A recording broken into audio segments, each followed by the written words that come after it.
Ya, sudah hadir 4 orang narasumber bersama saya di studio malam hari ini. Di sebelah kanan saya ada Mas Arya Bima, politisi PD Perjuangan. Selamat malam, Mas Arya Bima. Dan di ujung sana ada Mbak Lely Aryani. Boleh digunakan mic-nya. Selamat malam. Ini pakar komunikasi politik. Selamat malam Mbak Anggi. Cerah Selamat banget malam, ini malam Bapak-bapak ini ya. semuanya. Cerah hijau warnanya. Untung nggak merah ya. Di sebelah kiri saya ada Ketua Umum Projo, Mas Budi Ari. Mas Wamen, selamat malam. Selamat malam, Oke. Bang Gia dan Ya, di ujung sana ada Kang Acep Iwan Saidi, pakar semiotika. Ini menarik nih, ada Kang Acep malam hari ini. Ya, kita akan membaca apa sih yang terjadi, intrik-intrik apa yang terjadi ya. Kang, nanti kita masuk ke sana. Sebelumnya saya ingin ke Mas Arya Bima dulu. Ini hari ini sudah ditutup ya rakernasnya ya? Sudah. Berjalan dengan sukses sepertinya rakernasnya. Moga-moga Dan membuahkan hasil viral kemana-mana ini.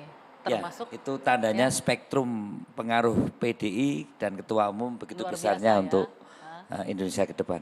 Oke, termasuk tadi yang di awal kita lihat marah-marahnya Bu Mega. Kalau saya nanya, kalau ke kader kayaknya itu bukan marah kali ya. Emang bersemangat begitu atau memang marah sebenarnya? Dan kepada siapa ditujukan itu? Kader-kader yang bermanuver.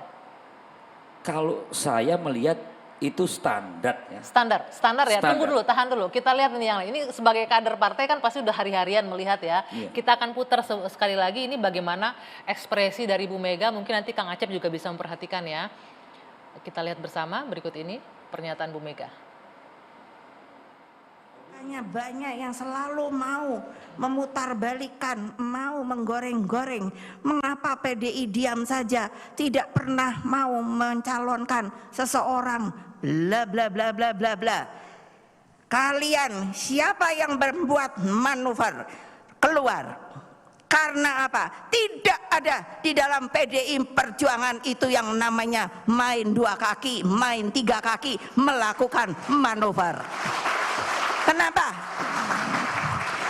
Karena saya diberi oleh kalian sebuah hak yang namanya hak prerogatif. Hanya ketua umum yang menentukan siapa yang akan menjadi calon presiden dari PDI Perjuangan.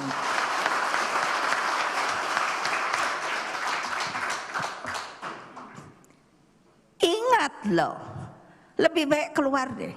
Lebih baik keluar deh daripada saya pecati loh kamu. Itu kamu itu ke siapa itu Mas? Daripada saya pecati kamu itu loh. Ya, Kan tadi jelas. saya katakan standar ya. Saya melihat ada 2 hal harus dibedakan.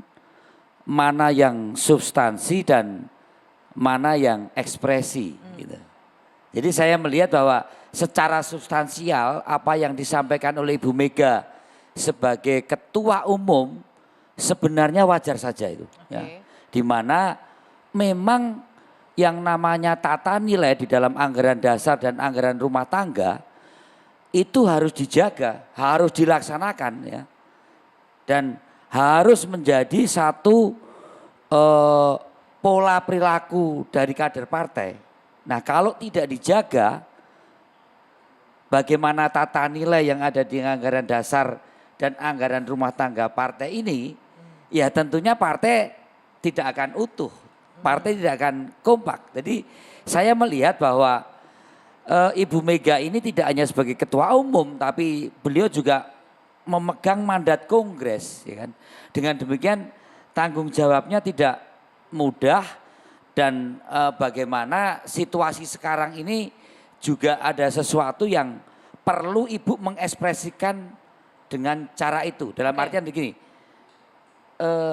beliau kan cukup lama ya sebagai ketua umum mau partai dan cukup panjang melihat situasi politik sejak 98 sampai sekarang. Jadi banyak hal insting politik beliau itu tajam dalam satu dinamika politik yang saat ini berkembang dan bagaimana situasi itu partai tetap harus kuat, harus kompak ya.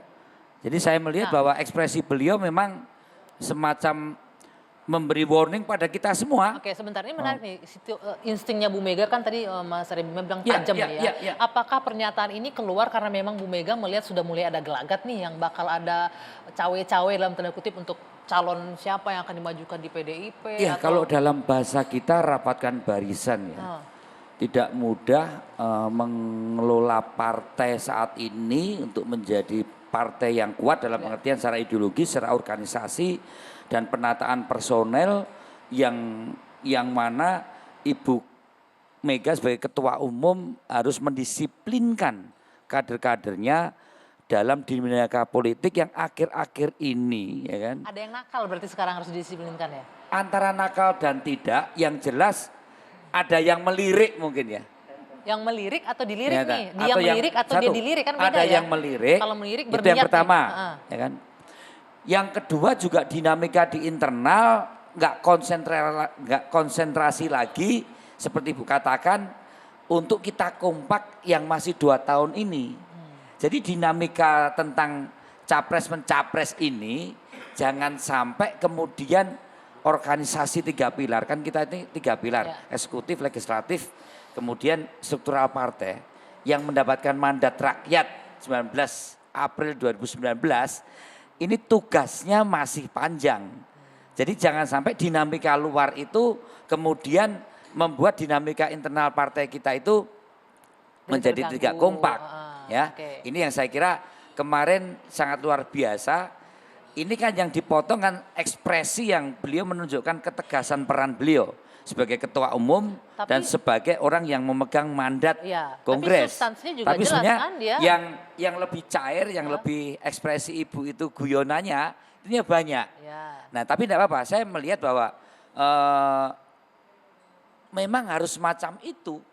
Kalau ketua umum partai dalam dinamika kepartean saat ini tidak tegas, kalau orang Jawa lebih tambah lagi tegas dan Oke, tegas. Mas, ya kan? Mas saya potong. Berarti artinya Bu Mega sudah merasakan nih ada ancaman-ancaman di antara kader-kadernya, anak-anak ideologis politiknya ini ada yang mulai bermanuver untuk entah itu keluar dicalonkan oleh partai lain atau apa, sehingga harus mengeluarkan statement ini gitu loh. Gini, Ibu menunjukkan bahwa dia adalah sebagai ketua umum partai, Oke. ya. Ada sadar ideologi yang jelas ditekankan ke Ibu bagaimana Pancasila harus dijalankan yang lebih smart, yang lebih teknokratik, yang lebih kreatif, yang lebih itu tidak hanya dalam narasi sebagai ideologi yang statis fondasi bangsa, tapi harus dijabarkan sampai ke desa-desa kan gitu. Iya, iya. Kemudian konsolidasi organisasi bagaimana Ibu kan nyampaikan, aku 2 tahun reso ketemu, jadi COVID ini kan nggak bisa ketemu. Baru kali ini ketemu dengan kader-kader partainya, maka perlu ada suatu semacam suntikan psikologis sebagai ketua umum, terutama mensikapi lama yang tidak ketemu satu, yang kemudian wajar ada dinamika di luar yang kadang membuat kita tidak kompak. Nah, kalau ada yang melirik atau dilirik, itu juga dianggap sebagai satu dinamika yang biasa di luar, ya kan.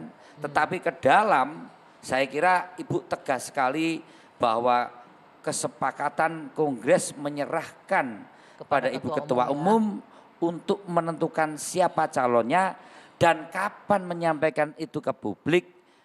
Ini sudah diatur oleh aturan undang-undang KPU dan untuk internal partai tentu akan menyesuaikan itu. Itu dululah yang kita ikuti.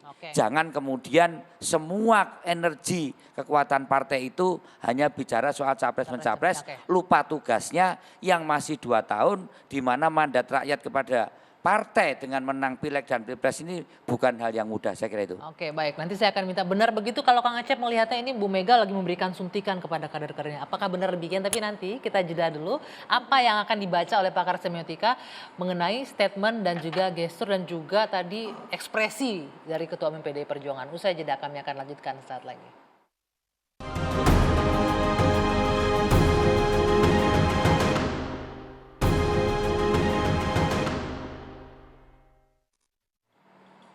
Baik, saya akan langsung ke Kang Acep.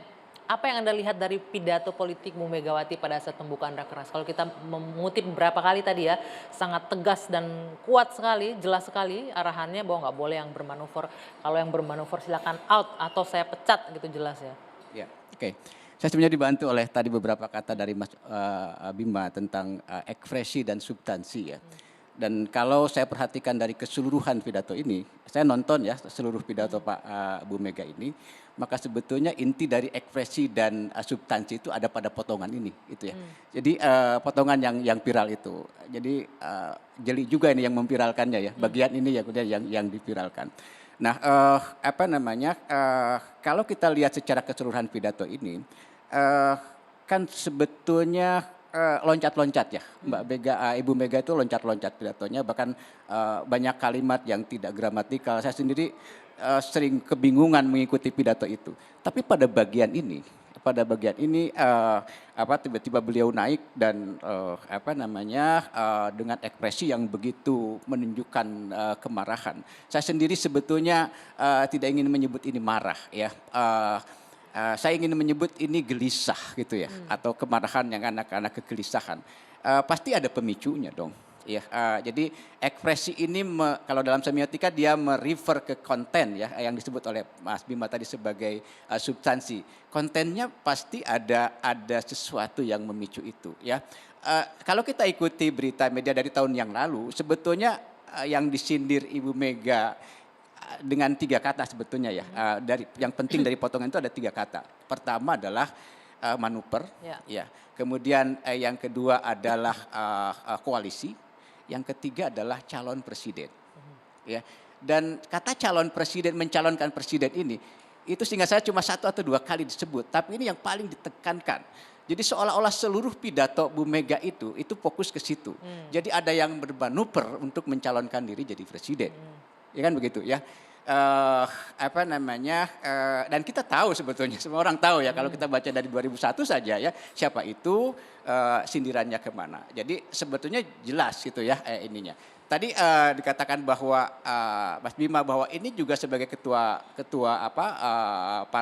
umum partai, Ibu Mega tentu juga menasihati pada keseluruhan semua kader. Ya. Tapi fokusnya kemana sebetulnya? Ya, fokusnya kemana? Jadi sasaran utama dan sasaran katalisatornya jelas di situ. Utamanya kemana gitu ya? Mbak Anggi mungkin nanti akan menyebutkan siapa itu.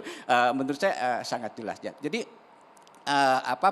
pidato ini eksplisit. Kemudian yang satu lagi tanda yang mengarah ke situ adalah Ibu Mega meskipun ada teks itu tidak membaca teks itu. Ya. Banyak improvisasi ya. Ya, teks itu tidak dibaca. Hingga dalam beberapa hal sering agak keluar ya jauh, bahkan tadi ada viral juga kita lihat di medsos tentang ucapan Mbak Mega tentang tukang bakso itu ya. Nah ini bagian itu. Saya mengira ada 2 kemungkinan mengapa Bu Mega melakukan ini. Yang pertama mungkin karena beliau sudah sepuh ya, sehingga banyak yang lepas dari ingatannya. Atau yang kedua memang itu disengaja ya. Tujuannya apa kalau untuk disengaja untuk tidak membahas. Saya cenderung bahwa ini memang disengaja oleh Bu Mega untuk tidak membaca teks itu ya. Saya yakin bahwa Ibu Mega ini adalah politisi senior yang sudah punya makan asam garam di dalam perpolitikan. Jadi bagian-bagian lain dari pidatonya itu sebetulnya menurut saya adalah katalisator untuk mencoba membungkus membungkus bagian penting yang ingin dia tonjokkan, gitu kan. Nah, bagian pentingnya itu adalah yang viral itu. Yang bermanuver tadi, yang capres dan lain-lain. Makanya yang lain-lainnya kan banyak humor dan seterusnya. Menurut saya ini adalah bagian dari kecanggihan Ibu Mega di dalam itu ya, di dalam menyampaikan itu. Sebenarnya intinya itu, kan katanya tema dari ala karena yang beberapa kali disebut itu adalah tentang petani ya, ketahanan pangan dan lain-lain. Tapi kok lepas itu sama sekali gitu loh. Itu konteksnya nggak ke sana begitu ya. Berarti lepas, jadi itu saja yang kemudian ditonjok itu. Dan kemana arahnya? Ya sekali lagi kita tahu kemana arahnya. Meskipun secara umum tapi fokusnya saya kira itu ya. Untuk satu kader yang sangat menonjol dalam ini. Seharusnya, saya ingin lanjutkan, seharusnya. Ini logika ya, ini bukan logika politik ya, ini mungkin logika akademik atau logika semiotik. Ketika seorang kader, ada yang melirik nanti dalam bahasa Mas Bima dari pihak lain, kan mestinya bangga dong. Gitu. Mestinya begitu. Kaderku itu berhasil loh gitu kan dilirik. Tapi kenapa kemudian menjadi marah gitu loh ya. Nah, ini yang saya sebut gelisah. ya.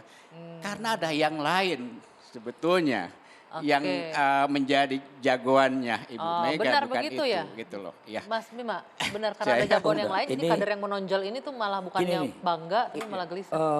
Penguatan terhadap sistem pelembagaan kepartean dalam demokrasi kita.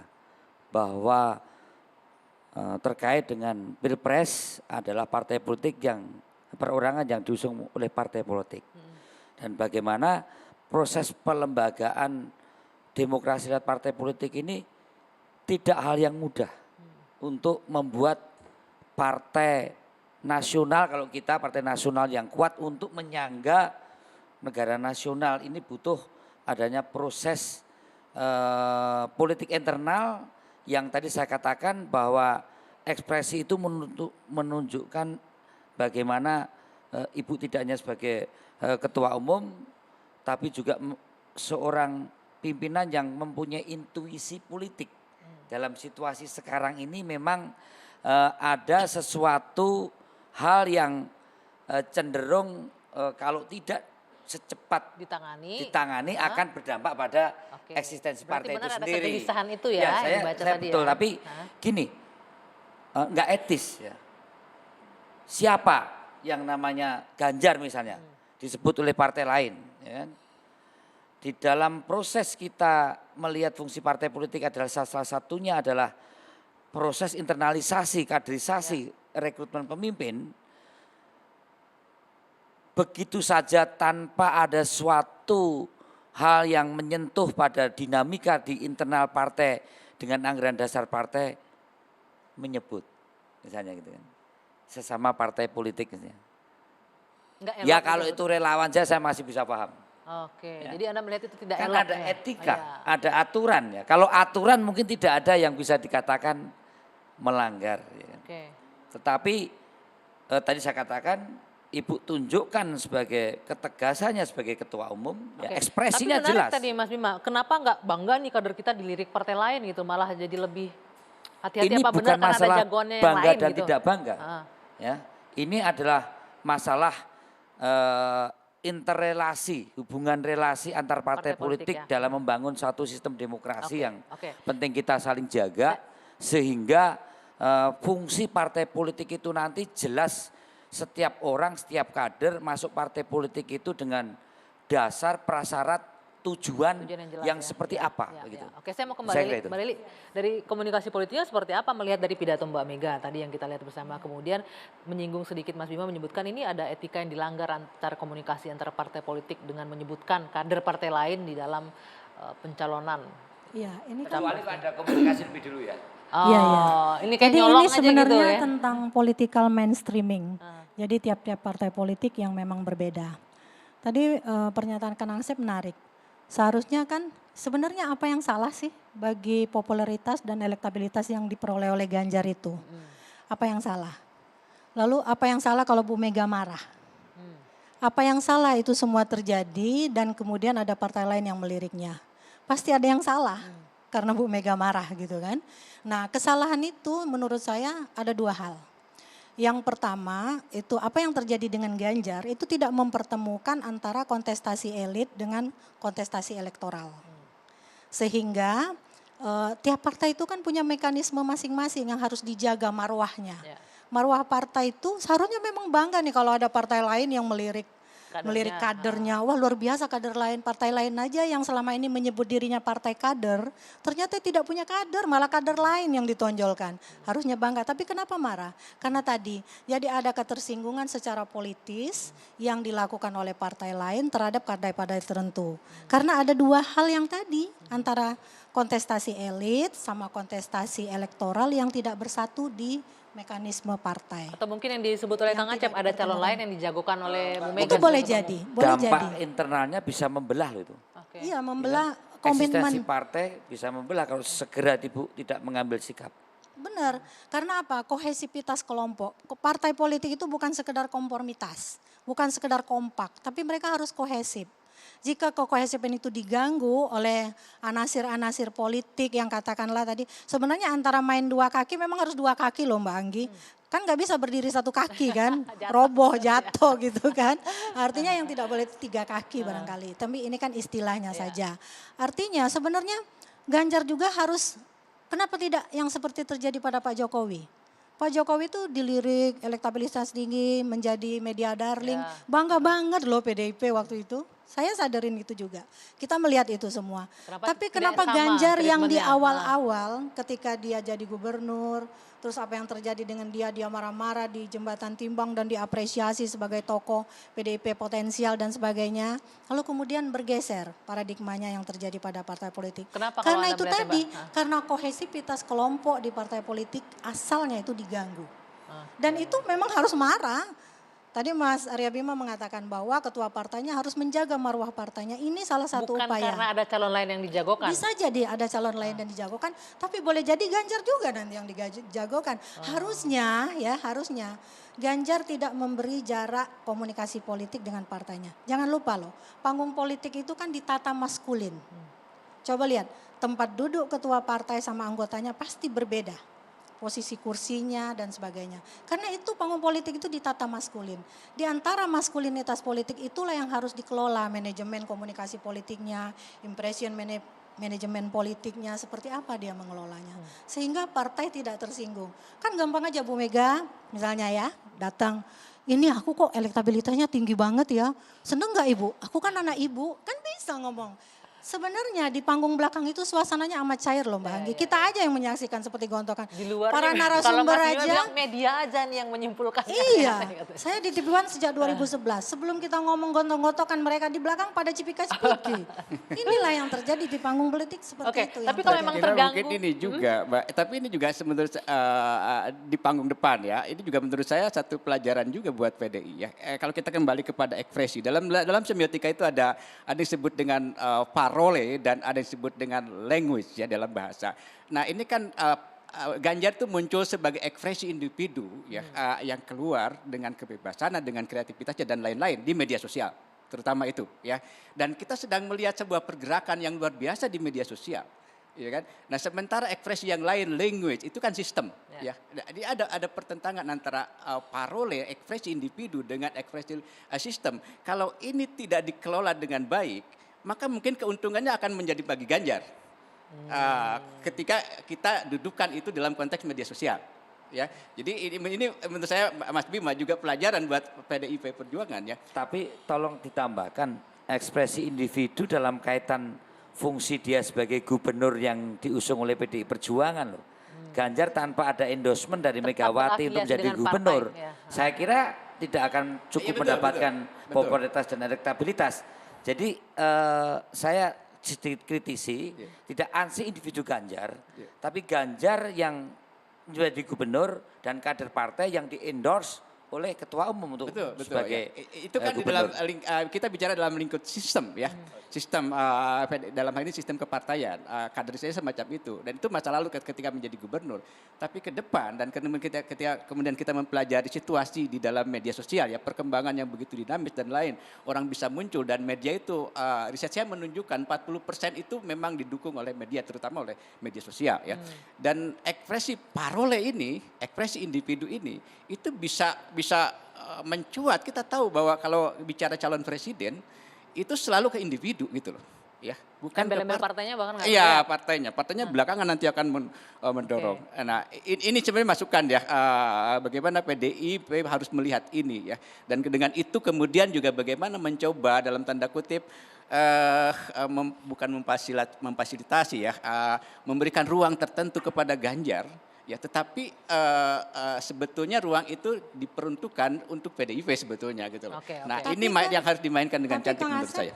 kita tidak bisa membaca seperti itu ya. Ya. Karena kan media komunikasi politik itu, media sosial itu hanya salah satu saja. Ya. Penopang utama dari media komunikasi politik itu adalah organisasi. Ya, Dan ya. dalam hari ini adalah partai politik. Jangan lupa, Tiap apapun yang dilakukan di negeri ini ditentukan oleh partai politik.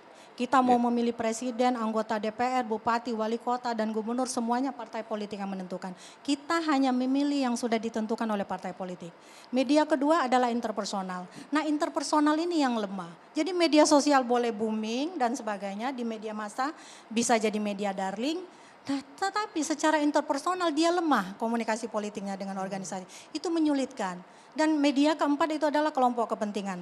Mas Projo itu, Ya, bagian dia itu saya yang setuju dengan ditangkap. saya betul itu. Kelompok kepentingan, Tetapi iya, bahwa ekspresi individu itu dia bisa menggeser language itu. Ya, dia bisa menggeser bahwa kemudian nanti partai sendiri yang akan mengesahkannya karena desakan langsung dan tidak langsung dari ekspresi individu ini. Ya, saya melihat itu ya, pengalaman kan menunjukkan itu. Maka dengan itu maka banyak partai yang tidak punya kader dia mencalonkan. Seperti juga misalnya bagaimana sosok Pak Jokowi dulu tahun 2014. Itu kan kemudian memaksa dalam tanda kutip PDIP untuk mencalonkannya. Misalnya seperti itu, ya. Atau kemudian sekarang manuvernya Nasdem, ya.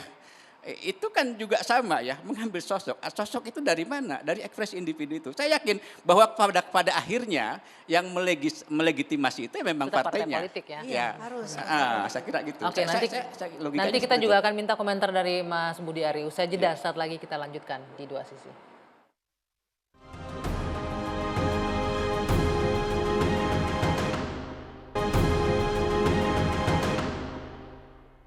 Keempat, Rakernas 2 partai menegaskan bahwa penetapan pasangan calon presiden dan wakil presiden yang akan diusung oleh PDI Perjuangan pada pemilu 2024 berdasarkan keputusan Kongres 5 partai, ADART partai, dan tradisi demokrasi partai adalah hak prerogatif Ketua Umum Partai Profesor Dr. Honoris Causa Megawati Soekarno Putri.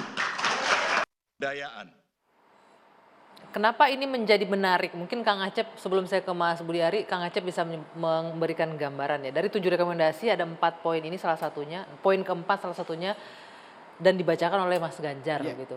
Ya, dan itu poin yang paling penting sebenarnya kan. Ya, poin yang paling pentingnya kan itu ya. Justru Rakernas itu kan menurut saya substansinya di situ gitu loh ya, tentang pencalonan presiden ini. Dan kenapa ini sekali lagi disebutkan begitu tegas? Saya tetap pada pemahaman, pada hipotesis semiotis saya bahwa ada calon lain gitu loh ya. Sebetulnya pidato ini tidak bisa dilepaskan dari vlog yang disebarkan oleh Mbak Puan. Ya, mungkin nanti ada kesempatan untuk membahas itu ya. Bagi saya ini merangkai gitu loh. Bagaimana posisi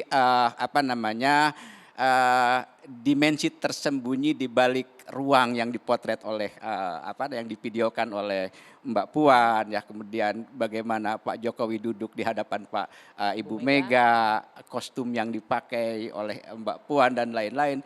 Itu mengindikasikan apa yang saya sebut tadi dan mengarah kepada pernyataan yang sangat ditegaskan itu. Kita lihat dulu ya vlognya ya, kita saksikan bersama. Ini sebenarnya sudah viral juga, tapi akan kita bahas malam hari ini. Coba kita saksikan kembali bersama. Lagi persiapan mau pembukaan Rakernas nih sama Mas Nanan. Terus ada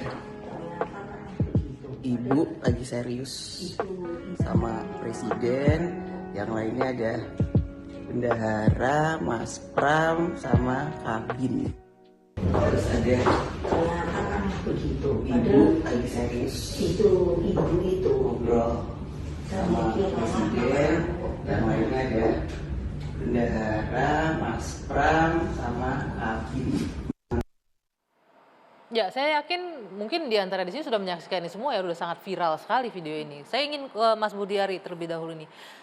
Ini ditanggapi oleh netizen atau warganet luar biasa, viral kemana-mana dan komentarnya, tone-nya rata-rata negatif gitu. Kalau Anda dari Projo sendiri melihatnya seperti apa sih?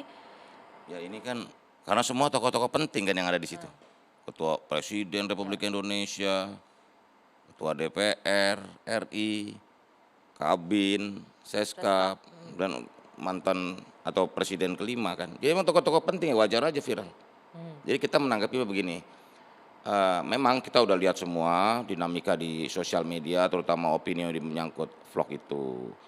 Tentu Pak Jokowi ini kan Presiden Republik Indonesia yang memang milik semua seluruh rakyat Indonesia kan, masyarakat. sehingga pasti ekspresi masyarakat, ekspresi terhadap vlog itu juga beragam gitu loh. Ada yang menganggap ini terlalu bisa merendahkan posisi Presiden Republik Indonesia, bukan Pak Jokowi, Presiden Republik Indonesia. Karena ini kan presidensi ini kan juga didapat dari mandat rakyat gitu. Sebagai rakyat yang memberi mandat juga merasa kok begini gitu loh. Ini juga harus kita sikapi. Dan saya pikir ini kondisi lagi santai. Cuman itu kan ada 2 kamera tuh yang mengambil gambar ini kan ada 2 kamera, kamera Mbak Puan dan kamera yang dari Mas Pramono gitu. Tapi memang ketika menjadi konsumsi publik tentu saja sesuatu yang menjadi konsumsi publik pasti akan menimbulkan beragam interpretasi, beragam persepsi yang apa saja. muncul. Kita lihat komentarnya boleh ya sebentar Mas ya, bagaimana komentar dari publik, komentar netizen terkait dengan video Presiden Jokowi bertemu dengan Ketua Umum PDI Perjuangan. Bisa ditampilkan mungkin? Oke. Ini luar biasa karena sentimen negatif. Kalau Anda sendiri Kang Acep melihatnya seperti apa yang terjadi dari gambar tadi kalau kita lihat ya? Apa yang ingin, preferensi apa sih yang coba ditampilkan dari videonya Mbak Puan itu? Ya, ada 3 istilah di dalam semiotika itu. Yang pertama yang disebut dengan reflection ya, yang kedua yang disebut dengan infer, dan yang ketiga yang kemudian disebut dengan imply ya. Nah, ketika Mbak Puan mengambil itu ya, sebetulnya dalam analisis saya yang ingin disampaikan Mbak Puan itu bukan situasi di ruangan itu ya, tapi dia sedang merepresentasikan posisi dirinya di ruangan itu. Itu yang pertama. Yaitu apa posisi dirinya sebagai? Posisi dirinya yang istimewa. Oh. Ya, posisi Mbak Puan yang istimewa di ruangan itu sehingga beliau bisa dengan santai gitu ya dan lain-lain memvideokan itu. Itu yang pertama. Dan ini sekaligus menyiratkan ya atau mengidentifikasi atau menyimpulkan atau mendorong publik untuk menyimpulkan yang infer itu ya bahwa posisi Mbak Puan itu memang sangat istimewa bukan hanya di ruangan itu, tetapi di lingkaran PDIP, habis di mata Ketua Umum tentu saja. Ini ya kalimat saya ini yang tadi yang nyambung dengan calon lain yang dimaksud saya itu tadi ada calon lain ya. Nah kemudian dari ini menyiratkan bagaimana posisi itu dan kemudian Mbak Puan dan Pak Jokowi itu memakai kostum yang berbeda. Padahal itu acara internal PDIP. Ya, kalau Mbak Puan mewakili Ketua DPR RI dan Pak Jokowi mewakili Presiden, mengapa Pak Ganjar yang gubernur dari pemerintahan juga mewakili kegubernuran aja atau kepala daerah yang lain? Ya, nah ini kan menjadi ini ya. Jadi seolah-olah bahwa posisi Mbak Puan dan Pak Jokowi itu, ya, itu Mbak Puan itu seolah-olah menjadi Pak Jokowi di tahun 2014 gitu loh. Jadi posisinya itu ya. Jadi yang harus menggantikan yang menjadi calon lah, mungkin cawapres atau apa, itu ya Mbak Puan gitu loh. Ini logika nalar semiotik saya ya. Jadi yang menyebabkan kegelisahan menurut saya salah satunya. Oke. Ya itu satu. Kemudian yang kedua duduk Pak Jokowi dengan Ibu Mega, meskipun itu kalau saya kutip sebuah teori di dalam proksemik ya, dalam kajian struktur ruang, itu jarak formal ya. Tetapi kita bisa melihat jarak itu menunjukkan bagaimana Pak Jokowi sebetulnya agak kaku gitu loh di situ. Ya. Agak formal banget di ruangan yang informal gitu loh. Oke. Jadi menunjukkan posisi ya, siapa yang lebih superior, siapa yang lebih. Dan ini kalau kita ikuti logika media, seolah-olah sedang membenarkan logika media bahwa Pak Jokowi dengan Bu Mega itu renggangan begitu. Oke, Ya. oke sebentar sebelum masuk itu kita lihat lagi komentar dari publik ya terkait dengan video yang beredar ini. Apa saja interpretasi dari pendapat dari masyarakat mengenai ini? Ini, wah, ini kita Jokowi petugas partai, betul, dan sudah diucapkan berkali-kali Jokowi duduk menghadap Megawati di DPP PDIP, betul dia kadernya. Tapi ketika di istana, Jokowi adalah orang nomor 1, Megawati aja sampai termehek-mehek minta jatah menterinya ditambahkan tapi nggak dikabulkan. Jadi siapa yang hebat? Oke, ini komentar publik ya, kalau kita lihat. Kemudian Ya, ketika penghina Jokowi dibui, dia adalah simbol negara. Saat Jokowi duduk lebih rendah, dia adalah petugas partai. Ini bukan negara komunis di mana partai setara dengan negara. Yang terhormat Prof. Mahfud, mohon ini dijelaskan. Ini memang publik punya pendapat yang beragam ya, sangat liar sekali komentar dari publik kita. Kenapa jadi kayak menghadap guru BP? Wah, ini komentar dari masyarakat. Jujur saya sedih melihat gambar Pak Jokowi saat menghadap Bu Mega sebelum Rakernas PD Perjuangan. Pak Jokowi seperti berada dalam tekanan katanya. Bu Mega seharusnya tahu bagaimana menempatkan diri. Benar bahwa Pak Jokowi adalah kader, tapi ingat beliau adalah kepala negara gitu. Masih ada lagi? Oke. Mbak Lili, sebelum ke Mas Bima, itu persepsi publik ya yang terlihat tergambar di situ. Anda melihat hal yang sama juga dengan posisi yang ada di ruangan tadi Seperti acara ini kan dua sisi gitu loh. Kita melihatnya memang harus dari publik sama dari internal PDIP. Ya. Jadi ada 3 hal tuh. Teks, konteks, sama kognisi sosial yang terjadi di dalamnya. Kalau dari teks seperti yang disampaikan Mbak Puan tadi, dia menunjukkan dari teks itu ke konteksnya. Konteksnya suasananya itu sesudah acara atau sebelum. Nah, sebelum itu kan biasanya kita masuk ke ruang steril tuh, biasa kalau pejabat-pejabat. Dan suasananya santai. Pak Jokowi juga kan duduknya gini ya. Saya harus mempraktekkan itu kan. Nampak suasananya santai itu. Kalau Kang Acep melihatnya agak kaku begitu justru ya. Padahal agak dia begini lebih loh Kang Acep. Nah, terus yang kedua, apakah saat itu Bu Mega sama Pak Jokowi harus bertukar tempat hanya karena Pak Jokowi adalah presiden? Pertanyaannya itu loh. Kan gak mungkin kalau kita datang ke tempat orang, tempatnya sudah di sana, masa kita tukar tempat? Kayak saya dengan Mbak Anggi di sini aja deh, saya mau di sana kan gak bisa.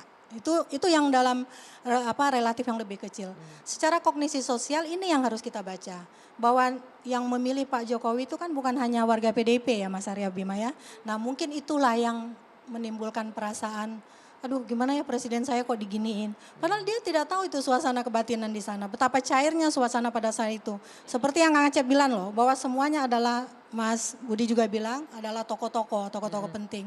Sehingga menurut saya di antara mereka tuh sebenarnya tidak ada jarak komunikasi politik. Sehingga mengalir aja suasana itu, video call dan sebagainya. Itu yang terjadi sebenarnya. Tapi kognisi sosial ini harus kita baca dari netizen tadi. Dan ini juga harus dihargai, kita nggak bisa nyalahkan netizen. Karena mereka mencintai Pak Jokowi juga. Tapi kalau yang nadanya berbeda, hanya untuk memojokkan satu sama lain itu beda lagi. Kognisi sosialnya juga ada beda. Itu yang harus kita pahami. Jadi menurut saya tidak mesti orang itu ketika hadir di suatu tempat menonjolkan siapa dirinya. Meskipun dia diundang sebagai presiden, tapi ketika di dalam bukan sebagai presiden loh. Sebagai petugas partai, sebagai kader yang dibanggakan. Yang berkali-kali Pak Jokowi mengatakan relasinya dengan Ibu Mega itu seperti ibu dan anak. Bagaimana mungkin loh 10 tahun dikasih karpet merah, tokoh-tokoh partai politik lain nggak mau ngasih karpet merah kepada kadernya yang bukan fungsionaris gitu loh. Dan ini luar biasa rasa terima kasih Pak Jokowi sehingga dia sendiri mengatakan relasi saya dengan Bu Mega itu adalah antara ibu dan anak. Artinya nggak tutup kemungkinan juga kalau sekarang memberi karpet merah juga untuk kader lain ya. Boleh jadi tergantung Mas Arya kali ya. Terlihat, tapi nanti tahan dulu, saya yakin ada banyak. Bagaimana melihat dari internal nih, kalau tadi kan kita melihat dari luar komentar publik. Di internal melihatnya seperti apa sih, apa benar itu kader partai kan juga wajar seperti itu. Nanti kita lanjutkan usai jeda sesaat lagi.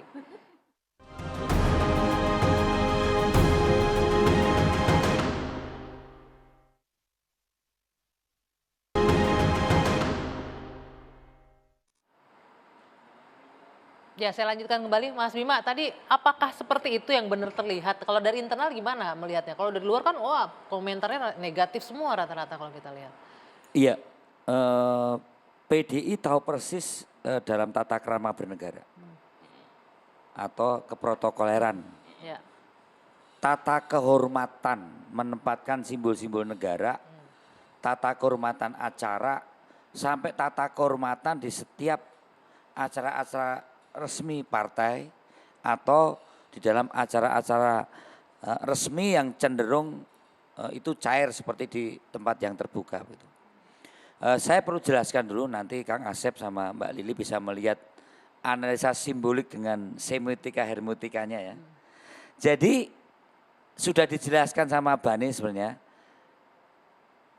Protokoler itu sejak malam itu tim kepresidenan pasti akan menanyakan Pak Jokowi datang di mana, kemana, dan duduknya di mana, transitnya di mana begitu. Begitu juga kami, ya saya kepala sekretariat partai itu 5 tahun mendampingi waktu itu Ibu juga sebagai wakil presiden dan presiden. Tata kehormatan setiap simbol-simbol negara atau simbol-simbol partai itu harus di posisi mana dan di mana. Jadi kejadiannya sebenarnya yang di mana Pak Jokowi terlihat duduk yang sekarang viral di depan Ibu Mega, di mana Mbak Puan Mas Prananda di sebelah kiri, kemudian kalau nggak salah sebelah kanan ada Kabin, ada Mas Pram, ada Mas Pram, ya. ada siapa lagi yang duduknya tidak teratur. Memang di situ bukan tempat transitnya sebagai kepala negara. Oke, behind the scene-nya apa Jadi sih Pak yang terjadi Jokowi itu sebenarnya? menginginkan Ibu dalam keadaan memang kurang sehat kaki. ya. Ibu tidak sempat menjemput Pak Jokowi. tamu Pak Jokowi, ya kan? Maka Ibu ada di posisi ruang kerjanya Ibu yang di Lenteng Agung gitu. Nah, namanya Pak Jokowi ini juga sering tidak menggunakan prosedur protokoler sebagai beliau ya datang seperti rumah sendiri kan, juga PDI ya kan. Nak geluyur saja nyari Ibu di mana? Ya Ibu di ruang kerja Ibu yang seharusnya setelah Pak Jokowi di ruang transit, Ibu akan gantian di ruang transit kemudian di acara resmi gitu. Nah pada saat posisi itu keinginan Ibu juga ngajak Pak Jokowi ke ruang transit, tapi Pak Jokowi ya dengan enak dengan duduk Udah di situ. duluan masuk ke situ. Sehingga yang lainnya juga terus bingung. Mbak Puan menempatkan di mana, Mas Prananda di mana, ada Mas Pram, kalau nggak salah juga ada Pak Budi Gunawan, ya pada bingung menempatkan duduknya. Tapi kalau di tempat transit yang agak maju sedikit dekat lift sebelum naik, itu jelas bagaimana tempat minumnya, bagaimana makanannya, yang malam semua dicek oleh keprotokolan presiden. Udah ya. Kita juga siapkan. Oke. Jadi sebenarnya itu adalah pola-pola juga dari Pak Jokowi yang kadang sering out of the box di Oke, dalam ini. kita melayani, ya kan. Sewaktu dulu juga kampanye jadi gubernur, disiapkan makan bakso bersama rakyat, gelesot saja di sebelah gerobaknya. Nah, Jadi saya mau ke Mas Budi nih. saya melihat supaya saya meluruskan dulu bahwa PDI Perjuangan, Ibu Mega mendidik kita untuk tahu yang namanya tata kehormatan mengatur seorang presiden itu datang. Kemudian kalau ada netizen yang kemudian menyampaikan kritik-kritik yang kurang wise, kurang tepat, ya saya paham-paham juga. Ya, Karena mereka nggak mengetahui secara kita utuh memahami, apa tapi ya. saya luruskan bahwa itu sebenarnya adalah Pak Jokowi yang mau dipikir kita mau menjemput Ibu untuk diajak ke ruang transit, gitu kan? Tapi malah berada menunggu Tapi di situ. ternyata malah Oke. duduk di situ. Oke, saya mau ke Mas Ini Budi. saya kira. Ya, Mas Budi, Iya. Pak Jokowi memang tipikalnya yang seperti itu ya, tidak mau repot dengan segala Pak Jokowi protokoler kan dan sistem. tipe yang pemimpin yang mau egaliter gitu loh. Ini banyak misalnya kami nih, banyak pengalaman setiap acara Pak Jokowi misalnya kursi aja nggak mau dibedain. Jenis kursinya nggak mau dibedain dengan yang lain. Mau harus sama. Semuanya. Karena nggak mau ada sesuatu yang berlebihan untuk dirinya sebagai Presiden Republik Indonesia. Tapi kita tetap menghormati beliau sebagai dalam konteks ketatanegaraan. Nah ini memang kita juga harus pahami kritik netizen ini kita pandang dari dua hal. Bahwa satu beliau para netizen ini mungkin kurang mengenal kultur PDI Perjuangan. Dan yang kedua juga belum memahami sepenuhnya bagaimana karakter Pak Jokowi, begitu loh. Jadi jangan ditangkap terlalu bombastis bahwa Pak Jokowi ini guru BP itu kan hanya ini haters aja. Orang itu kan jelas sekali, apalagi Bukan dengan cerita haters, mereka pencinta Pak Jokowi. Bukan dengan gitu ceritanya ya. Mas Aryo Bimo kan jelas Pak Jokowi itu kan menghampiri ruangan Ibu sama seperti Pak Jokowi menghampiri rakyat duduk ngelesot Oke, di berarti rumahnya harusnya ketemu kondisi ibu-ibu itu nggak ada harusnya nggak masalah. dipublikasikan kali ya, gimana Mbak Lili, nggak harus keluar seharusnya, nggak usah lah menjadi Ya, konsumsi memang publik gitu ya. ketika pesan itu sampai, dikeluarkan, dilemparkan, itu tidak bisa ditarik kembali. Jadi irreversible namanya kan. Nah sehingga apapun persepsi yang bergelayut di benak publik itu nggak bisa juga kita singkirkan. Jadi kecuali kita membenarkan dengan menceritakan apa realitasnya, itu juga nggak kita harapkan untuk diterima sepenuhnya. Tapi bagi mereka-mereka yang tahu pasti bisa menerima. Makanya kadang-kadang TV1 juga memberi pembelajaran politik lewat dialog-dialognya yang mencerdaskan. Jadi bukan hanya menjustifikasi bahwa politik itu kan bukan hanya tampak di permukaan. Mereka itu ada panggung depan, panggung tengah, panggung belakang. Oke. Yang sering dibaca itu panggung depan, panggung belakang. Padahal saya itu melihat dengan jelas ada wilayah panggung tengah di dalamnya. Oke, tapi panggung belakangnya Gini, terbuka tadi oleh Mas misalnya Bima. satu kalimat ya. Saya terima kasih sekali sebelum COVID diperkenalkan menghadap Pak Jokowi sebagai presiden. Waktu itu saya bicara soal pangan. Coba kata kalimatnya Bu Mega ini. Saya terima kasih sekali waktu sebelum COVID itu saya diperkenalkan boleh menghadap Pak Presiden ke istana. Oke. Ini soal Bu Mega ya. Kemudian waktu yowes kalau itu memang perintah Pak Presiden menjadi kepala BRIN, ya sudah saya laksanakan. Oke, Ini seorang tetap Bu ada Mega penghargaan kepada menerima presiden ya. perintah Ya. dari Pak Jokowi untuk Oke. menjadi seorang kepala BRIN. Saya melihat ada penghormatan Ibu terhadap Pak Jokowi dan bagaimana Pak Jokowi juga menempatkan Bu Mega secara terhormat. Oke, Gitu. baik. Saya melihat tidak ada sesuatu komunikasi politik yang seolah Terganggu di ada yang antara direndahkan keduanya. dan ada yang Oke, ditinggikan. ya, dan Oke, begitu. baik. Mudah-mudahan Iya. itu juga tertangkap oleh publik yang melihatnya ya. Maaf sekali Kang Acep, waktunya kita sudah habis. Terima kasih sekali Mbak Leli, Mas Bima terima kasih, Mas Budiari terima kasih, Kang Acep terima kasih. Saya harus akhiri dua sesi malam hari ini. Kita jumpa lagi pekan depan. Sampai jumpa.